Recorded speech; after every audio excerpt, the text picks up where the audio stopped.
నిజంగా అమరావతి దేవతల రాజధానేనా? దేవతల రాజధాని అమరావతి అంటే అత్యంత వైభవోపేతంగా మిగతా అన్ని పట్టణాల కంటే నగరాల కంటే మిన్నగా ఉన్న నగరాన్ని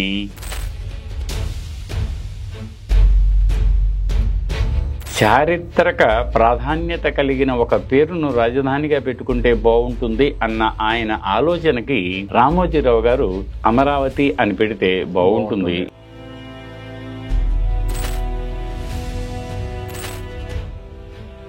ఈ అమరావతి అన్నది మొట్టమొదటి నుంచి శాసనాల్లో ఉన్న పేరు కాదు, లేక ఆ ప్రాంతానికి ఉన్న పేరు కాదు.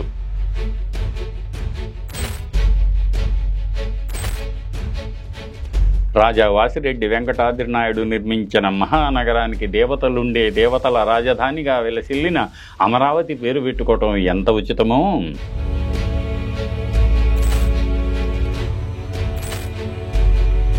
దేవతల రాజధానిగా వెలసిల్లిన అమరావతిని అదే దేవతల రాజధాని అన్న భావనతో ఈ రాజధానికి పేరు పెట్టుకోవటం జరిగింది. ఇది ప్రజల రాజధాని, peoples capital. Hello, welcome to 3TV. ఈరోజు మనతో పాటు డాక్టర్ ఈమన్ శివనాగిరెడ్డి గారు ఉన్నారు. Sir, welcome to 3TV. Sir, ఈ మధ్యకాలంలో ముఖ్యంగా అమరావతి గురించి మనం చాలా వింటున్నాము. చంద్రబాబు నాయుడు గారు కూడా దేవతల రాజధాని అన్నారు. యాక్చువల్గా నిజంగా అమరావతి దేవతల రాజధానేనా? ఎట్లా మనం చూడాలి సార్? అమరావతి అంటే అమరులు అంటే దేవతలని, అమరావతి అంటే దేవతలు ఉండేటువంటి పట్టణం అని సాధారణ అర్థం. అయితే దేవతల రాజధాని అమరావతి అంటే అత్యంత వైభవోపేతంగా మిగతా అన్ని పట్టణాల కంటే నగరాల కంటే మిన్నగా ఉన్న నగరాన్ని దేవతల నగరమైన అమరావతిగా గుర్తించారు. శాసన సాహిత్యాల్లో కూడా దాని యొక్క వైభవ ప్రభావాలని ప్రస్తావించారు. ఈ నేపథ్యంలో 2014 సంవత్సరంలో ఉమ్మడి ఆంధ్రప్రదేశ్ రాష్ట్రం ఇటు తెలంగాణ గాను ఇటు మిగిలిన ఆంధ్రప్రదేశ్ గాను రెండు రాష్ట్రాలుగా విడిపోయిన నేపథ్యంలో 10 ఏళ్ల పాటు తెలుగు వారికి అంటే అటు ఆంధ్రప్రదేశ్ వారికి తెలంగాణ వారికి ఇద్దరికీ ఉమ్మడి రాజధానిగా హైదరాబాద్ ఉంటుంది అన్న విషయాన్ని కేంద్ర ప్రభుత్వం ప్రతిపాదించింది. రెండు రాష్ట్రాలకు ఆమోదయోగ్యమైంది. ఆ 10 ఏళ్ల లోపు వాళ్ళు కొత్త రాజధానిని నిర్మించుకొని మళ్ళీ రాజధాని యొక్క కార్యకలాపాలని వాళ్ళ సొంత రాజధాని నుంచి నిర్వహించాలి అనుకున్నది ఆ చట్టంలో ఉన్నటువంటి విషయం కూడా. ఈ నేపథ్యంలో అప్పుడు కొంతకాలం చంద్రబాబు గారు ఇక్కడి నుంచే పరిపాలించారు. అంటే మన సెక్రటేరియట్లో నుంచి, ప్రస్తుత సెక్రటేరియట్ నుంచి.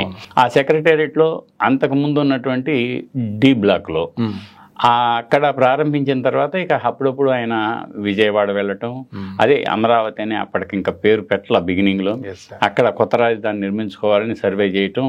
ఇదంతా కూడా కృష్ణా నదికి కుడి వైపున ఉన్నటువంటి ఈ ప్రస్తుత వెలగపూడి, రాయపూడి, మందడం ఈ ప్రాంతాల్లో రాజధాని వస్తే బాగుంటుంది అని అప్పటికే ప్రయత్నాలు ప్రారంభించటం. ఆ తర్వాత అదే ప్రదేశాన్ని ఎన్నుకోవటం. ఎందుకంటే నీరు పుష్కలంగా ఉంది, పచ్చటి ప్రకృతి, చుట్టూ కొండలు, తర్వాత అటు రహదారులు కూడా జాతీయ రహదారులు, ఆ తర్వాత మళ్ళీ రైలు మార్గం అన్నీ కూడా ఉన్నాయి. మచిలీపట్నం మనకి దగ్గరలో ఉన్నటువంటి రేవుపట్నం, ఇలా అన్నిటినీ ఆలోచించి చూసి దాన్ని ఆ ప్రాంతాన్ని రాజధానిగా ఆయన ఎన్నుకున్నారు. ఆ ఎన్నుకున్నప్పుడు దానికి ఏం పేరు పెట్టాలా అన్న చర్చలు అనేక సందర్భాల్లో జరిగి అయితే అప్పటికి ఇటుపక్క గుంటూరు, అటుపక్క విజయవాడ రెండు ఉన్నాయి. అవన్నీ కూడా మహానగరాలే. అయితే అవన్నీ పాతవి కదా, మరి ఒక కొత్త రాజధాని అనేది కొత్తగా సంతరించుకోబోతోంది. దాని యొక్క రూప లావణ్యాలు అధునాతన భవనాలతో ప్రపంచ ఖ్యాతి దక్కించుకోవాలి. వాటితో పాటు ఈ ఆధునికతతో పాటు చారిత్రక ప్రాధాన్యత కలిగిన ఒక పేరును రాజధానిగా పెట్టుకుంటే బాగుంటుంది అన్న ఆయన ఆలోచనకి రామోజీరావు గారు అమరావతి అని పెడితే బాగుంటుంది. ఎందుకంటే అమరావతికి ఎంతో చరిత్ర ఉంది. తెలుగు నేలపై అత్యంత ప్రాచీనమైనటువంటి బౌద్ధ మహాస్తూపం ఉంది. అక్కడ అశోకుని శాసన శకలం కూడా ఉంది. ఇంతటి తర్వాత శాతవాహనులు అక్కడి నుంచి రాజధానిగా పరిపాలించారు. ఇంతటి నేపథ్యం ఉన్నటువంటి అమరావతిని మీ రాజధానికి పెట్టుకుంటే బాగుంటుంది అని ఆయన సూచించారని వినికిడి. ఆ తర్వాత అలాగే అమరావతి అని రాజధానికి పీపుల్స్ క్యాపిటల్ అమరావతి అని ఆయన చంద్రబాబు గారు ప్రకటించడం జరిగింది. జరిగిన తర్వాత మాన్య ప్రధానమంత్రి 2015 సంవత్సరం సెప్టెంబర్ 22వ తేదీన ఆయన దానికి శంకుస్థాపన చేయటం, అంటే దాన్ని ఏమంటారు, రాజధాని పనులకు ప్రారంభోత్సవం ఇది ఈనాడు అని ఆయన చేతుల మీదుగా జరగటం. ఆ రోజు ఈ అమరావతి చారిత్రక వైభవం అన్నటువంటి ఒక ప్రదర్శనని ఏర్పాటు చేసి ప్రధానమంత్రి గారికి అమరావతి ప్రాంత చరిత్రను సచిత్రంగా వివరించే ఒక అవకాశం కూడా మాన్య ముఖ్యమంత్రి గారు నాకు ఇచ్చారు. అప్పుడు చారిత్రక వైభవం ఉంది, అమరావతి చారిత్రక వైభవం. అదిగో ఆ నేపథ్యంలో ఇప్పుడు మనం అమరావతి దేవతల రాజధానిగా, అంటే దాని అర్థం దేవతలు ఇష్టపడి ఉండేటువంటి ఒక ప్రామాణిక నగరంగా తీర్చిదిద్దటానికి ఎందుకు ఎన్నుకున్నారు దాన్ని అన్న నేపథ్యంలో దాని చారిత్రక వైభవాన్ని ఒకసారి చర్చించుకుందాం. ఈ అమరావతి అన్నది మొట్టమొదటి నుంచి శాసనాల్లో ఉన్న పేరు కాదు, లేక ఆ ప్రాంతానికి ఉన్న పేరు కాదు. అమరావతి అంటే ఇప్పుడు మనం అమరలింగేశ్వర స్వామి దేవాలయం ఉన్నటువంటి ఒక ఆలయ పట్టణం, అది టెంపుల్ టౌన్ అంటారు. అంటే కృష్ణా నదికి కుడివైపున ఉంది. అంతకుముందు దాని పేరు ధాన్యకటకం, ధమ్నకడ, దన్నాలకడ, ధరణికోట, ఇలా అనేక పేర్లతో ఉంది. అది ఒక మహానగరం శాతవాహన కాలంలో. శాతవాహనుల కాలం కంటే ముందు మౌర్యుల కాలంలో కూడా దాని పేరు దమ్నకడ అని పేరుంది. ఆ తర్వాత అదే ధాన్యకటక అయింది. అంటే కృష్ణానది పరివాహక ప్రాంతంలో ఉండి అత్యంత ఎక్కువ పంట, వరి పంట ఎక్కువగా అందుబాటులోకి వచ్చి ఆ పండిన పంటనంతా ధాన్యాల రాశిగా ఒక పెద్ద ఎత్తైన దాన్ని రాశిగా పోస్తే దాన్ని కటకం అంటారు. ధాన్య కటకం అని దానికి ఆ పేరు అలా వచ్చింది అని చరిత్రకారులు భావించారు. ఆ నేపథ్యంలో ఏమైంది అంటే అది అప్పటికే వర్తక వాణిజ్యాలకు నెలవుగా ఉంది. ఆదిమానే అడుగుజాడలను చవిచూసింది. ఇనుప యుగంలో కూడా అదొక స్థావరంగా ఉంది. అదిగో ఇనుప యుగం దాటిన తర్వాత తొలిసారిగా మౌర్యుల కంటే ముందు కాలానికి చెందిన బౌద్ధ స్తూప ఆనవాళ్లు దొరికాయి మహాస్తూపం కింద తవ్వుతుంటే. దాని తర్వాత మౌర్యుల కాలంలో ఆ స్తూపాన్ని విస్తృతం గావించటం, చుట్టూ ఒక పెద్ద రాతి కంచెను ఏర్పాటు చేయటం, ఆ కంచెకు పాతినటువంటి నిలువురాళ్ళు మౌర్యన్ పాలిష్ అంటారు దాన్ని. మీకు పాటలీపుత్రంలో ఎలాంటి కట్టడాలకు ఆ స్తంభాలు, పెద్ద విశాలమైనటువంటి మండపం ఉంది కదా, ఆ మండపానికి ఉన్నటువంటి స్తంభాలకి ఏ పాలిష్ ఉందో అదే పాలిష్ ఇక్కడ ఉంది. ఆ స్తంభాల మీద మళ్ళీ అప్పటి మౌర్యన్ లిపి ఉంది. అదే కాకుండా ఆనాడు ఉన్నటువంటి బోధి మన స్తూపం ఎలా ఉంటుంది, దాని పక్కన బోధి వృక్షం ఎలా ఉంటుంది, బోధి వృక్షం చుట్టూ మళ్ళీ ఒక కంచెతో బోధి వృక్ష ప్రాసాదం అంటే ఎలా ఉంటుంది అనేది బ్రాహ్మీ లిపిలో, మౌర్య బ్రాహ్మీ లిపిలో శాసనం కూడా ఉంది. ఈ రెండు స్తూపం యొక్క బొమ్మ ఉంది, బోధి వృక్షం యొక్క ప్రాసాదం ఉన్నటువంటి బొమ్మలు కూడా ఉన్నాయి మనకి. అంతేకాకుండా తవ్వకాల్లో మనకి అశోకునిది అని ప్రకటించినటువంటి ఒక శిలాశాసనం కూడా దొరికింది. ఇంకా నలుపు తెలుపు మట్టి పాత్రలు కూడా దొరికాయి అక్కడ. అది ఖచ్చితంగా Mauryan, northern black polished ware అంటారు ఇంగ్లీష్లో. ఇదిగో ఇన్ని ఆధారాలు. అలాగే మౌర్యుల కాలానికి సంబంధించినటువంటి నాణ్యాలు కూడా దొరికాయి. ఖచ్చితంగా మౌర్యుల కాలంలో, అశోకుని కాలంలో ధాన్యకటక మహానగరం ధమ్నకడగా పేరు పొంది కేవలం దేశీయ వర్తకమే కాకుండా విదేశీ వర్తక వాణిజ్య సంబంధాలు కూడా కొనసాగి ఉంది అని. ఆ తర్వాత జరిపిన తవ్వకాల్లో మౌర్యుల తర్వాత సదా వంశీయులు అనే వాళ్ళు కూడా అక్కడ పరిపాలించినట్టుగా మనకి ధాన్యకటకం అమరావతిలో దొరికినటువంటి నాణ్యాల నిధిలో బయలుపడినటువంటి సద అంటే సిరి సద అనేటువంటి ఒక సద వంశీయులు అన్నమాట. శివమక సద అనేటువంటి వీళ్ళెవరు మౌర్యుల తరువాత శాతవాహనుల కంటే ముందు ఆ స్థానికంగా పరిపాలించినటువంటి పాలకులు. వాళ్ళ కాలంలో కూడా ధాన్యకటకం విలసిల్లింది. ఏమైందంటే దీనికి ఒక గొప్ప అవకాశం ఏమిటి అంటే అటు సముద్ర తీరం నుంచి వర్షాకాలంలో వరదలు వచ్చినప్పుడు పడవలు తేలిగ్గా రావడానికి వీలుగా ఉంది. అక్కడ మీకు ఆశ్చర్యం ఏమిటంటే ఆ మౌర్యుల కాలానికి శాతవాహనుల కాలానికి మధ్యలో ఈ కృష్ణానది నుంచి ధరణికోట, ప్రస్తుతం ఉన్నటువంటి ధరణికోట అని ఉంది ఒకటి, మీకు ఆ కాలేజ్ జూనియర్ కాలేజ్ దగ్గర పెద్ద కోట కూడా ఉంటుంది అన్నమాట. దాంట్లోకి ఒక నావిగేషనల్ క్యానల్ ఉంటుంది. అంటే నావలన్నీ అక్కడికి వచ్చి పెద్ద పెద్ద ఓడల్లో నుంచి సరుకు దించుకొని లోపలికి తీసుకెళ్ళడానికి వీలుగా ఆ రేవుపట్నానికి సంబంధించినటువంటి ఒక కాలువ కూడా అక్కడ ఉందన్నమాట. ఇవన్నీ మనకి తవ్వకాల్లో వెలుగు చూశాయి. శాతవాహనుల కాలంలో చాలా గొప్ప విశేషం జరిగింది ఇక్కడ. ఏమిటి అంటే, అంతవరకు మన మహారాష్ట్రలో ఉన్నటువంటి ప్రతిష్టానపురం లేక పైఠాన్ అనే ప్రాంతం నుంచి శాతవాహనులు వాళ్ళ రాజధానిగా పరిపాలించారు. ఆ పరిపాలించిన నేపథ్యంలో అది ఎక్కడో ఒక మూలన ఉండటం, తర్వాత అప్పటికే వీళ్ళ నేల విస్తరించటం, వీళ్ళ మీద శకులు అనేటువంటి ఒక విదేశీయులు నిరంతరం దాడి చేయటం, ఇలా జరిగిన నేపథ్యంలో అప్పటి పాలకుడైనటువంటి గౌతమీపుత్ర శాతకర్ణి, ఆయన క్రీస్తు శకం 60 నుంచి 90 వరకు పరిపాలించాడు. సామాన్య శకం అంటున్నాం మనం ఇప్పుడు. దాంట్లో ఈ 30 ఏళ్ళు వాళ్ళని పరిపాలించినప్పుడు వాళ్ళ తండ్రి కాలంలో పోగొట్టుకున్న, శకులకు పోగొట్టుకున్న భూభాగాన్ని ఎలాగైనా తీసుకురావాలంటే నేను ఎక్కడో మూలనుంటే కుదరదు అని అన్ని విధాల అనువైనటువంటి ధాన్య కటకాన్ని తాను రాజధానిగా ప్రకటించుకొని, అప్పటికింకా అమరావతి రాలేదు, ధాన్య కటకాన్ని ప్రకటించుకొని ఆయన ఎలాంటి శాసనం వేయించుకున్నాడు, వాళ్ళ అమ్మ ఒక శాసనం వేసిందనమాట. దాంట్లో త్రిసముద్రతోయ పీతవాహనస్య, ఎవరి గుర్రాలు 3 సముద్రాల నీళ్లు తాగాయో అది అలాంటి మహాచక్రవర్తి గౌతమీపుత్ర శాతకర్ణి అని వాళ్ళమ్మ గౌతమి బాలశ్రీ ఒక శాసనం వేయించింది నాసిక్లో.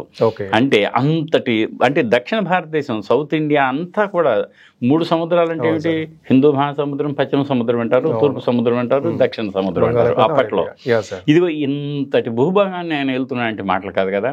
చివరికి ఆయన ఏం చేశాడు తెలుసా మీకు? 78 ఏడీలో, అంటే సామాన్య శకం 78లో ఆయన తన భూభాగాన్ని కాజేసినటువంటి ఉజ్జయిని ప్రాంతంలో ఉన్నటువంటి శకరాజైన నహపానుడు అనే అతన్ని తాను జయించాడు. జయించిన తర్వాత నహపానుడు గుజరాత్ వరకు పారిపోయాడు. అదిగో ఆ నేపథ్యంలో పాటలీపుత్రం వరకు ఈ ఆంధ్ర శాతవాహన చక్రవర్తి గౌతమీపుత్ర శాతకర్ణి చేతికొచ్చింది. అదిగో అప్పుడు ఆ రోజు అందరూ కూడా శకులు పారిపోయారు. మన నేల మన సొంతమైంది, మన భూమిని మనమే పరిపాలించుకుంటున్నాం. చైత్ర శుద్ధ పాడ్యమి నాడు గుడి పాడవ అంటే ఒక పాడ్యమి నాడు, గుడి అంటే కొడి అంటే పతాకం అంటే జెండా. ఆ రోజు పాడ్యమి నాడు ప్రతి వాళ్ళు ఇళ్ల మీద ఒక జెండా ఎగరేసుకున్నారు. అది విజయానికి సంకేతంగా మా చక్రవర్తి విజయాన్ని సంతరించుకున్నాడు, ఆ విజయంలో మేము కూడా పాలు పంచుకుంటున్నాం అని మహారాష్ట్ర, ఆంధ్ర, కొద్దిగా ఒరిస్సా, ఇంకా కర్ణాటక రాష్ట్రాల్లో ఒకే రోజు చైత్ర శుద్ధ పాడ్యమి నాడు పండుగగా జరుపుకున్నారు. అదే ఉగాదిగా పరిణమించింది. ఇది ఉగాది చరిత్ర. అది కూడా తెలుగువారి సంవత్సరాల చరిత్ర. ప్రస్తుతం భారత ప్రభుత్వం కూడా అంగీకరించిన శాలివాహన శక సంవత్సరం ప్రారంభం కూడా సామాన్య శకం 78 చైత్ర శుద్ధ పాడ్యమి నాడు శకులను గౌతమీపుత్ర శాతకర్ణి, తెలుగువాడైన గౌతమీపుత్ర శాతకర్ణి తరిమి కొట్టి మన నేలను సొంతం చేసుకొని విజయ గర్వంతో మన నేలను మనమే పరిపాలించుకుంటున్నాం. ఇక్కడి నుంచి ఒక కొత్త శకం ప్రారంభమైంది. శకుల మీద ఒక కాలాన్ని ప్రారంభించారనమాట. శకులను జయించిన నేపథ్యంలో శక సంవత్సరం, అది శాలివాహన శక సంవత్సరం. అదిగో ఆ నేపథ్యంలో గౌతమీపుత్ర శాతకర్ణి అత్యంత వైభవోపేతంగా ఈ ధాన్య కటకాన్ని రాజధానిగా చేసుకొని మొత్తం దక్షిణ భారతానికి అంతటా కూడా రాజధానిగా చేసుకుని పరిపాలించాడు. ఆయన తర్వాత వచ్చిన ఆయన కొడుకు వాసిష్ఠీపుత్ర పులుమావి తాను కూడా అమరావతి స్తూపాన్ని విస్తృతంగా వించి చక్కగా అలంకరించిన నేపథ్యంలో ఆయన, నేను ఒక అమరావతి స్తూపానికి తూర్పు ద్వారాన్ని ఎత్తించాను అని ఒక ప్రాకృత శాసనాన్ని ఆయన చెక్కించింది కూడా మనకి ధరణికోట తవ్వకాల్లో బయలుపడింది. గౌతమీపుత్ర శాతకర్ణి ఆ విజయ గర్వంతో ధాన్య కటకం ఎప్పటి నుంచో బౌద్ధ స్థావరం కదా, ఇక్కడ ఆచార్య నాగార్జునుడు నివసిస్తున్న ప్రదేశం కదా, బుద్ధుని తర్వాత మరో బుద్ధునిగా కీర్తి గడించి మా శూన్యవాదాన్ని, బుద్ధుని శూన్యతాసుత్త అనే భాగం నుంచి గ్రహించినటువంటి మధ్యమ ప్రతిపత్తి అని కూడా అంటారు దాన్ని. మధ్యమ ప్రతిపత్తి అంటే మాధ్యమికవాదం అంటారు దాన్ని. ఆచార్య నాగార్జునుడు మాధ్యమిక కార్యక్రమం రాశాడు అక్కడే, శూన్యతా సప్తతి అక్కడే రాశాడు ధాన్య కటకంలోనే. ఇవన్నీ జరిగిన తర్వాత అయ్యో ఈ మహనీయుడు ఇక్కడ ఉన్నటువంటి ప్రదేశం కదా, వారి ఆధ్వర్యంలో నేను ఈ స్తూపాన్ని విస్తృతంగా వించి అత్యంత సుందరతర శిల్పాలతో అలంకరించి బౌద్ధ భిక్షువులకు అందిస్తేను, బౌద్ధ ధమ్మం ముందుకు కొనసాగటానికి నేను కూడా తోడ్పడితేను అని మనసులో తలపోశాడు. ఆచార్య నాగార్జునుని సమీపించాడు. ఆచార్య, మీ ఆధ్వర్యంలోనే బౌద్ధ ధమ్మ వీచికలు మరింత విస్తరిస్తూ ప్రకాశించేందుకు వీలుగా ఈ ధన్యకటక మహాస్తూపాన్ని విస్తరిద్దాం, ఉన్నతీకరిద్దాం అని అనుకున్నప్పుడు ఆయన అలాగే అంగీకరించాడు. ఆయన ఆధ్వర్యంలోనే చాలా పెద్దగా స్తూపం తయారైంది. ప్రతి స్తూపం చుట్టూ కూడా అనేక వందల శిల్పాలు, బుద్ధుని జీవిత చరిత్ర, ఆ తర్వాత జాతక కథలు, సమకాలీన జీవన విధానం, అప్పటి సృజనను జోడించిన శిల్పులు అత్యంత వైభవపేతంగా చెక్కారు. అది మనం చరిత్రలో మరిచిపోవటానికి వీలు లేని అమరావతి శిల్పకళ అప్పటి తొలి భారతీయ శిల్ప శైలులలో అయినటువంటి గాంధార, మధురలకు మించి ప్రపంచ కళా విమర్శకుల గుర్తింపుకు నోచుకుంది. ఇక్కడ ఇంకొక విషయం కూడా చెప్పాలి. ఈ నేపథ్యంలో బౌద్ధంలో కులం, మతం, వర్ణం, వర్గం వీటికి పట్టింపు లేని సమాజాన్ని కోరుకున్న ఆ బౌద్ధంలో ఒక గమ్మత్తు జరిగింది. ఏమిటి అది అంటే, ప్రతి వాళ్ళు అటు ధనికులు, వర్తకులు, వ్యాపారులు, రాజవంశీకులు, రాజకుటుంబీకులు అందరూ కూడా అమరావతి స్తూప జీర్ణోద్ధరణ సందర్భంగా తమకు తోసిన నిధులతో తమకు నచ్చిన శిలాఫలకాలను చెక్కించుకొని అందిస్తున్నారు. ఆ నేపథ్యంలో అక్కడే ఉన్న ఒక చర్మకారుడు, ఆయన పేరు విధికుడు. విధికుడు అనేటువంటి ఒక చర్మకారుడు చూశాడు. ఇటు వస్తున్నారు, అటు వస్తున్నారు, ఆ కొత్తగా శిల్పాలు వస్తున్నాయి, శిల్పాలన్నీ చెక్కున్నాయి, వీటిని తీసుకెళ్తున్నారు, అలంకరిస్తున్నారు. రోజు రోజుకి స్తూపం కిందు నుంచి పై వరకు సుందరతరంగా తయారవుతుంది. అయ్యో, వాళ్ళది ఇస్తున్నారు, వీళ్ళు ఇస్తున్నారు, నేను కూడా ఏదన్నా ఇస్తాను. నాకు కూడా ఈ అమరావతి మహానగరంలో వచ్చే వర్తకుల వల్ల కానీ, లేక నగరాన్ని సందర్శించడానికి వచ్చే వారి వల్ల కానీ నాకు కూడా కొంత ఆదాయం వస్తుంది కదా, ఈ ఆదాయంలో కొంత భాగాన్ని ఈ అమరావతి స్తూప శిలాఫలకాన్ని ఒక్కటన్నా నేను అందిస్తే ఎంత బాగుండు అని అనుకొని ఒక శిల్పిని సమీపించాడు. ఆ శిల్పి దగ్గరికి వెళ్ళాడు. మహాశిల్పి, నేను కూడా బుద్ధ భగవానునికి గౌరవంగా ఒక శిలాఫలకాన్ని నేను ఇస్తాను అన్నాడు. ఏం కావాలి నీకు? జాతక కథ కావాలా? సిద్ధార్థ గౌతముడు మహానభి నిష్క్రమణం ఇంట్లో నుంచి బయటకు వెళ్ళింది కావాలా? ఆయన గయలో సమ్యక్ సంబోధిని సంతరించుకున్న శిలాఫలకం కావాలా? సారనాథులో, అంటే సారంగనాథ్ అని పిలువబడిన సారనాథులో ఆయన మొట్టమొదటిసారి ధర్మాన్ని ప్రబోధించిన ధర్మచక్ర ప్రవర్తన సూత్రాన్ని వర్ణించే ధర్మచక్ర ప్రవర్తన శిల్పం కావాలా నీకు అని అడిగితే, మహాప్రభు అవన్నీ నాకు తెలియవు, నాకు తెలిసింది ఒకటే, అదిగో చూడు, ఈ మహానగర మహిళామణులు కృష్ణానది నుంచి నీటిని నింపుకొని నిండైన కుండను నెత్తి మీద పెట్టుకొని తీసుకువెళ్తున్నారే, దాన్ని మీరేమంటారో నాకు తెలియదు కానీ నాకు ఆ కుండ ఉన్న ఒక బొమ్మను చెక్కండి. ఓ విధిక, నీ కోరిక అదే కదా, చాలా మంచి కోరిక. దాన్ని పున్న ఘటం అంటాం మేము. అంటే పూర్ణ ఘటం, నిండైన ఘటం. కుండ నిండా నీరు తెచ్చుకొని వెలితి లేకుండా అటు ఇటు దొల్లకుండా ఇంటికి నీరు తీసుకెళ్తామే, అదిగో ఆ పున్న ఘటం బౌద్ధంలో ప్రజ్ఞకు ఒక సూచిక. నిండు కుండ అంటాం కదా మనం, తొనకనిది అని. దానికి సంబంధించి నీకు నేను అదే చేసి పెడతా అన్నాడు. ఆశ్చర్యం.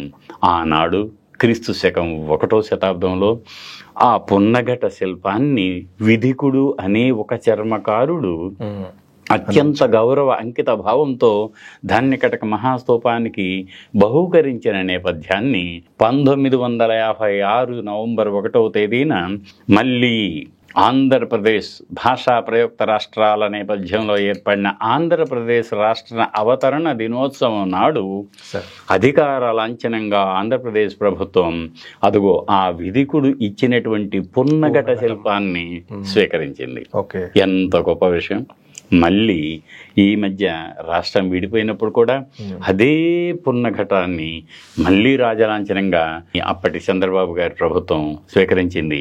అదిగో ఆ డిజైన్ మళ్ళీ మార్చిన డిజైన్ ప్రభుత్వానికి అందించే కమిటీలో నేను కూడా ఒక సభ్యుడిగా ఉన్నాను. అది యాదృచ్ఛికం. అయితే ఇది దాని నేపథ్యం. ఇంకా వాసిష్ఠీపుత్ర పులిమావి తరువాత గౌతమీపుత్ర యజ్ఞశాతకర్ణి మనకు తెలుసు కదా. ఎవరైతే నాణ్యాలను విడుదల చేశారో ఆ నాణ్యాల మీద 2 తెరచాపలున్న పడవలను నాణ్యాలను విడుదల చేశాడు. ఆ నాణ్యం మీద తన బొమ్మను చెప్పుకున్నాడు. అది విదేశీ వర్తక వ్యాపారానికి చక్కటి సంకేతం. అప్పటికే తెలుగు నేలపై రోమన్ నాణ్యాలు గలగలలాడుతున్నాయి. అదిగో ఆ నేపథ్యాన్ని సూచిస్తూ మనకు వదిలించాడు. ఇది కూడా అప్పటి ధాన్యకటక మహా మహానగర వైభవానికి సుసంపన్న నగరంగా వెలుగొందుతుందనడానికి ఈ యజ్ఞశ్రీ శాతకర్ణి విడుదల చేసినటువంటి నాణ్యం కూడా గుర్తే. ఆ తర్వాత ఇక్ష్వాకులు క్రీస్తు శకం అంటే నేను సామాన్య శకం అనాలి, సామాన్య శకం 3వ శతాబ్దం నుంచి శ్రీపర్వత విజయపురి అని ప్రస్తుత నాగార్జునకొండ నుంచి కృష్ణా నది లోయలో నుంచే పరిపాలించినటువంటి వాళ్ళ కాలంలో అమరావతి కూడా అంటే ధాన్య కటకం కూడా వాళ్ళ స్వాధీనంలోకి వచ్చింది. ఆ ధాన్య కటకంలో ఉన్నటువంటి స్తూపం అప్పటికే 150 సంవత్సరాల నాడు దాన్ని జీర్ణోద్ధరణ చేశారు కదా. మళ్ళీ జీర్ణోద్ధరణకు నోచుకున్నప్పుడు ఈ ఇక్ష్వాకుల కాలంలో అంటే 3వ శతాబ్దంలో మరి ఆ కొంచెం చిన్నపాటి బొమ్మలు తయారు చేసి అలంకరించడం కూడా జరిగిన ఆధారాలు దొరికాయి మనకి అక్కడ. ఆ తర్వాత విష్ణుకుండిన్లు అనేవాళ్ళు పరిపాలించారు. విష్ణుకుండిన్ల కంటే కొద్దిగా ముందు పల్లవులు దక్షిణాపథంలో ఉన్నటువంటి ఆంధ్ర నగరి అన్నారు దాన్ని అప్పటికే. ఈ ఆంధ్రనగర్ అంటే ధాన్య కటకమే, అది అప్పటికీ వెలసిల్లిందని ఒక ప్రాముఖ్యమైనటువంటి కేంద్రంగా. దాని తర్వాత మళ్ళీ విష్ణుకుండిన్ల కాలంలో మనకి ఆ నగరం వైభవపేతంగా ఉన్న ఆధారాలు దొరకలేదు. విష్ణుకుండిన్ల తర్వాత మళ్ళీ మనం చెప్పుకోవాల్సింది అప్పటికే ఇంకా బౌద్ధం కొనసాగుతూ ఉంది, ఒక ఉన్నత విద్యాలయంగా ధార్మిక కేంద్రంగా విలసిల్లుతూ ఉంది. ఈ నేపథ్యంలో శాలివాహన శకం 639వ సంవత్సరంలో చైనా బౌద్ధ ధార్మిక భిక్షుక ఆచార్యుడు హ్యువాన్ సాంగ్ ఆయన విజయవాడ వచ్చి విజయవాడ నుంచి ధాన్య కటకం వచ్చాడు. ధాన్య కటకంలో సంవత్సరం పాటు అక్కడ ఉండి అక్కడ విశ్వవిద్యాలయంలో తాను బౌద్ధ ధార్మిక ఉన్నత విద్యలను అందిపుచ్చుకొని ఆయన ఒక సందర్భంగా తన రచనలో రాశాడు. ఏమన్నా అంటే ఆచార్య నాగార్జునుని సుహృలు లేక అంటే ఒక మంచి ఉత్తరాన్ని ఆయన మిత్రుడైనటువంటి గౌతమిపుత్ర శాతకర్ణికి ఆచార్య నాగార్జునుడు రచించాడు. సుహృలు లేక అంటే ఒక రాజు అనేవాడు అలా ఉండాలి ఇలా ఉండాలి అని చాలా అద్భుతమైనటువంటి విషయాలు బోధిస్తాడు తద్వారా. అదిగో ఆ సుహృలు లేక పాఠశాలలన్నిటిలో కూడా నాన్ డీటెయిల్డ్గా ఉందని రాశాడు హ్యువాన్ సాంగ్. ఎంతో గొప్ప విషయం అది. శాలివాహన శకం 640. అదిగో అప్పుడు తూర్పు చాళుక్యులు పరిపాలిస్తున్నారు, వేంగి చాళుక్యులు అంటాం మనం. ఈ వేంగి చాళుక్యుల కాలంలో అప్పటి వరకే ధాన్య కటకం అటు తీరవాదం మహాయానం ఈ రెండు కూడా వెలిసిల్లుతూ ఉన్న సందర్భంలో ఈ వేంగి చాళుక్యుల కాలంలో ఇక్కడ వజ్రయానం అనేటువంటి 3వ రకమైన తంత్రయానంగా భావించి దాంట్లో తంత్రాలు మంత్రాలన్నీ వచ్చి చేరినటువంటి ఆ బౌద్ధాన్ని అంటే అది నిజం చెప్పాలంటే క్విక్గా త్వరగా మనం సంబోధిని ఎలా సంతరించుకోవాలి అన్ని దాని మీద మాత్రమే కృషి చేసినటువంటి దాన్ని తంత్రయానం అంటారు, మంత్రయానం అంటారు, వజ్రయానం అంటారు. ఆ వజ్రయానం పుట్టింది కూడా ఎక్కడేనని ప్రముఖ పరిశోధకుడు బిఎస్ఎల్ హనుమంతరావు గారు ధాన్య కటకంలోనే వజ్రయానం పుట్టింది అంటాడు ఆయన. దానికి ఆయన ఉదాహరణగా టిబెటన్స్ ఎక్కువగా ప్రసరించేటువంటి మంజుశ్రీ మూలకల్పం అనేటువంటి దాంట్లో బుద్ధుడు 3వసారి కాలచక్రాన్ని ప్రవర్తింపజేసిందే, కాలచక్ర మూలతంత్రాన్ని బోధించింది ధాన్య కటకంలో అని వాళ్ళు ప్రస్తావించినటువంటి ఒక ఆధారాన్ని తీసుకొని బిఎస్ఎల్ హనుమంతరావు గారు ఇలా చెప్పారు. వజ్రయానం కూడా ఇక్కడే పుట్టి మిగతా ప్రాంతాలకు వ్యాపించింది. అది అంటే ఆ మాకు తవ్వకాల్లో చాలా దొరికాయి. ఆ వజ్రయానానికి సంబంధించిన శిల్పాలు చాలా దొరికాయి అన్నమాట. అక్కడ దాదాపుగా 10 దొరికాయి. ఇప్పటికీ మీకు అందులోనే ఉన్నాయి. ఎక్కడ ఉన్నాయి? అమరావతి మ్యూజియంలో. దాంతోపాటు బుద్ధ ధాతు అనేక బుద్ధుని యొక్క ధాతువులు దొరికాయి. ఇక వేంగి చాళుక్యుల కాలంలో ఒక కొత్త కరెంట్ వచ్చింది. ఏమిటా కొత్త కరెంటు? బౌద్ధం సన్నగిల్లుతుంది. బౌద్ధ భిక్షువులంతా ఉన్న స్థావరాల నుంచి మరో ప్రాంతాలకు వలస వెళ్తున్నారు. అదిగో ఈ నేపథ్యంలో అప్పటికే సుస్థిరంగా పేరు సంపాదించుకున్న ధాన్య కటక మహానగరంలో అమరలింగేశ్వర స్వామిని ప్రతిష్ఠించాలి అని చాళుక్య మొదటి భీముడు అంటారు ఆయన. 9వ శతాబ్దం చివరి భాగంలో ఆయన ఏం చేశారు? ఒక కొత్త రకమైనటువంటి కాన్సెప్ట్ని శైవ మతస్థులతను, కానీ ప్రజల మతం అన్ని మతాలని అప్పటి రాజులు గౌరవించేవాళ్ళు. కానీ తనకు శైవం అంటే ఇష్టం, శైవాన్ని ప్రచారం చేయాలి అని అనుకొని ఆరామ అనేటువంటి ఒక కొత్త కాన్సెప్ట్ని తెచ్చాడు. ఏమిటి ఆరామం? పంచారామాలు. ఆరామం అంటే బౌద్ధారామమే కదా న్యాచురల్గా. కానీ ఆయన ఒక కొత్త వరవడిని తీసుకురావాలనుకున్నారు. ప్రజల మనోభావాల్లో నుంచి అప్పుడప్పుడే సన్నగిల్లుతున్న బౌద్ధ స్థానంలో శైవాన్ని కొంచెం ప్రాచుర్యం కల్పించాలి అన్న ఉద్దేశంతో తాను ఏం చేశాడు? పంచారామాలను పెట్టాడు. ఈ పంచారామాల్లో ఏమైందంటే అమరలింగేశ్వరాలయం కూడా అమరారామంగా కీర్తి పొందింది. దాంతోపాటు ఇంకా మీకు పక్కనే ఉన్నటువంటి భీమవరం, తర్వాత పాలకొల్లు, ఇంకా సామర్లకోట, ద్రాక్షారామం, ఇలా అన్నీ కలిపితే పంచారామాలు. ఈ పంచారామాలన్నీ ఒకేసారి వచ్చాయి. దాంట్లో విలక్షణమైన వాస్తు ఉంది. ఏమిటంటే అన్ని ఆలయాల్లోనూ శివలింగం భూమి మీద ఉంటే అక్కడ మొదటి అంతస్తు వరకు వచ్చి ఉంటుంది, చాలా పెద్దది. మొదటి అంతస్తు మీదే దాన్ని ప్రతిష్ఠించి ఎత్తుగా ఉంటుందన్నమాట. ఇది కొత్త రకం ఉంది, డూప్లెక్స్ ఇల్లు మాదిరిగా. కొంచెం అందరికి కూడా భక్తులకు కూడా కొత్త రకంగా ఉండి ఎక్కువ మంది సందర్శించడానికి వెళ్ళింది. ఇది 9వ శతాబ్దంలో. ఇక 10వ శతాబ్దం వచ్చేతలకి వాళ్ళ పరిపాలనలో ఉంది. అప్పుడు చందోలు నుంచి పరిపాలిస్తున్న వెలుగు కృష్ణా నదికి దక్షిణాన ఉన్నటువంటి వెలనాటి చోళులు అని వాళ్ళు బాపట్ల పక్కన ఉన్న చందోలు నుంచి వాళ్ళ పరిపాలనలో ధాన్య కటకం ఉంది. అప్పటికి కూడా ఇంకా ధాన్య కటకమే. ఆ తర్వాత 11వ శతాబ్దంలో 11-12 శతాబ్దాల్లో అక్కడి నుంచే పరిపాలించినటువంటి ఒక రాజవంశం వచ్చింది. దాన్ని కోటరాజులు అన్నారు. అంటే ధరణి కోట రాజులు. అది ధాన్య కటకం కాస్త ధరణి కోట అయింది. ఆ ధరణి కోటలో రాజులు పరిపాలించారు. వాళ్ళు కోట కేతరాజు, కోట భీమరాజు, ఇలా వాళ్ళు కోట రాజులుగా పేరు పొందారు. వాళ్ళు అక్కడి నుంచే పరిపాలించారు. వాళ్ళల్లో బయ్యాంబ అని ఒక ఆవిడ, ఆమె ఏం చేసింది, 1184వ సంవత్సరంలో ఒక శాసనాన్ని వేయించింది. ఆ శాసనంలో ఏముందంటే, అది ఇప్పటికి కూడా అమరావతి, మన అమరలింగేశ్వర స్వామి దేవాలయం ఇటు ఉత్తరం నుంచి దక్షిణం నుంచి కనుక పైకెక్కుతుంటే ఆ పైనే బుద్ధుడి బొమ్మ ఉంటుంది. ఆ బొమ్మతో ఉన్న శాసనం అన్నమాట ఇది.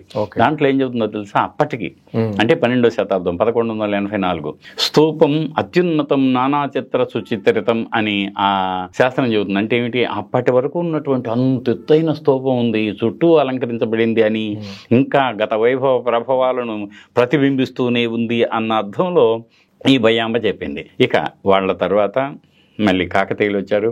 కాకతీయుల కాలంలో అమరావతి అదే ధాన్య కటక ప్రస్తావన ఎక్కడ లేదు.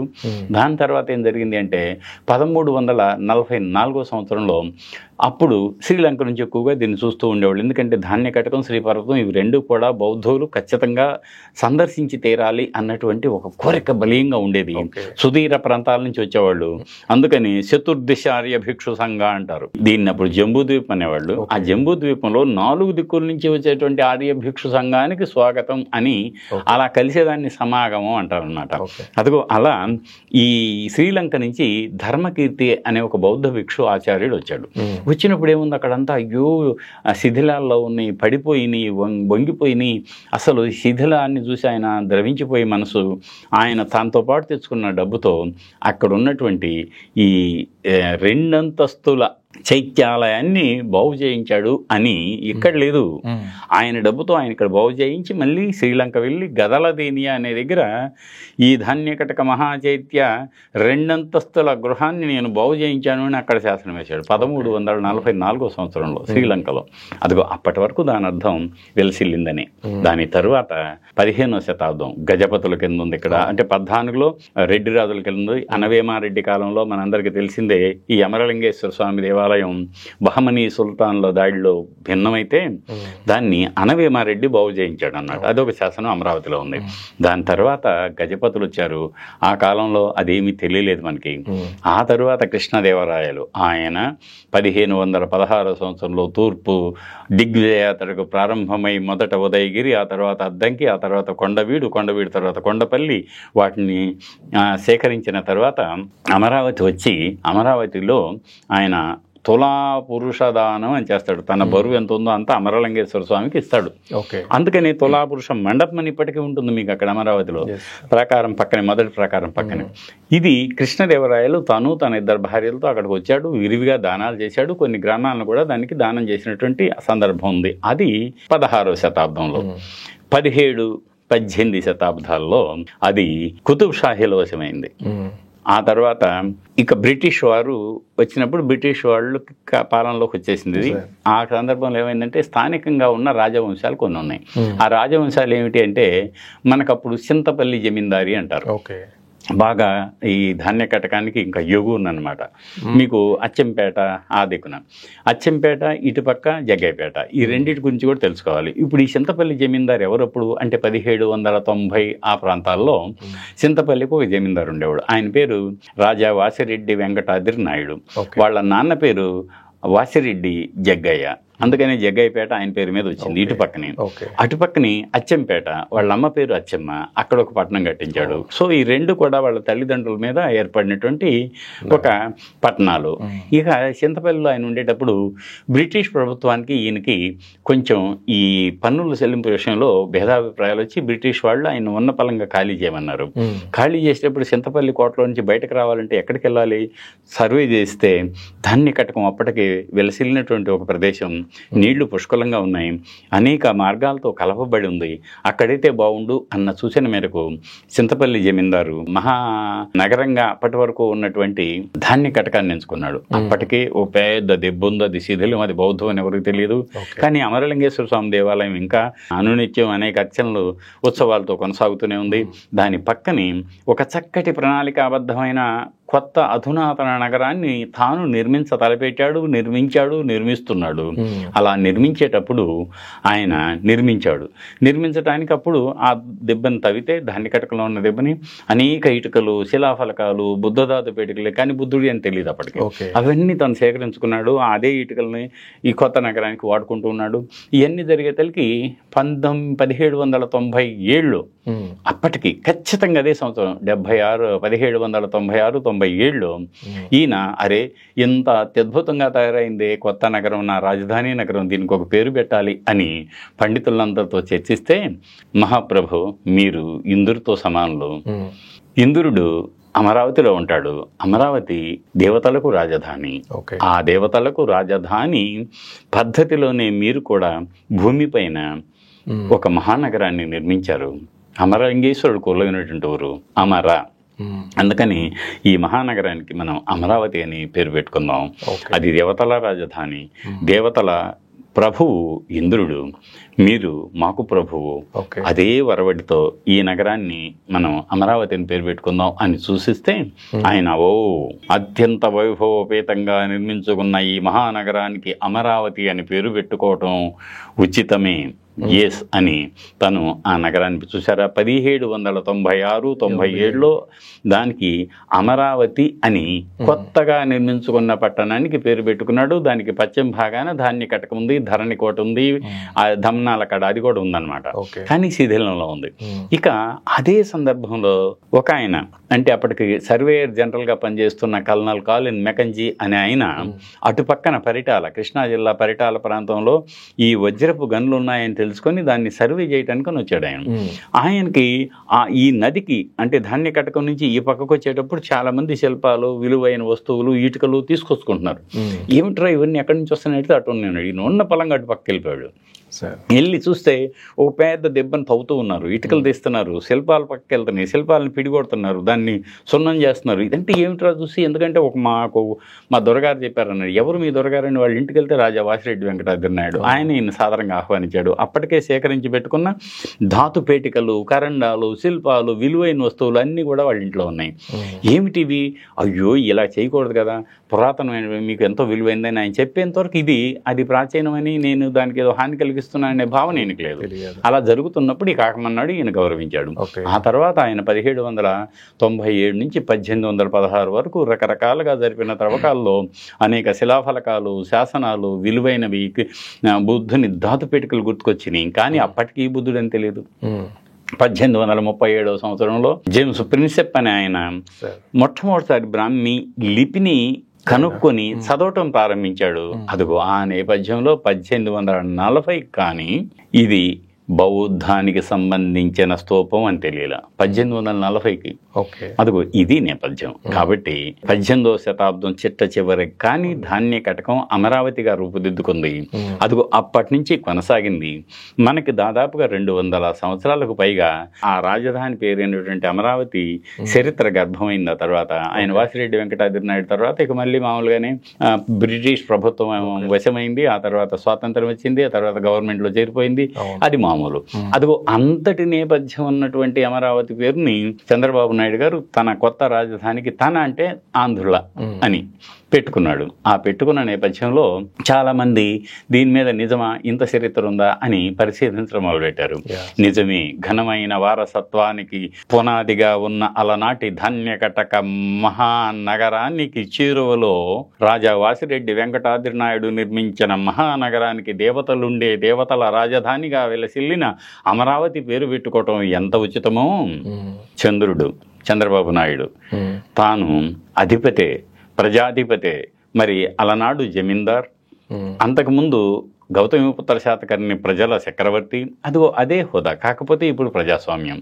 ఆ హోదాలో రాజధానికి మునుపటి దేవతల రాజధానిగా వెలసిల్లిన అమరావతిని అదే దేవతల రాజధాని అన్న భావనతో ఈ రాజధానికి పేరు పెట్టుకోవటం జరిగింది.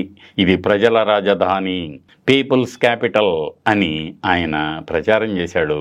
అదే వరవడిని అక్కడ పుట్టిన ప్రతి వాళ్ళు కూడా, ఓ మనం కూడా దేవతల రాజధానిలో ఒక భాగమా అని అందరూ పౌరులు కూడా ఆనంద డోలికల్లో ఓలలాడిన నేపథ్యం ఆంధ్రులది.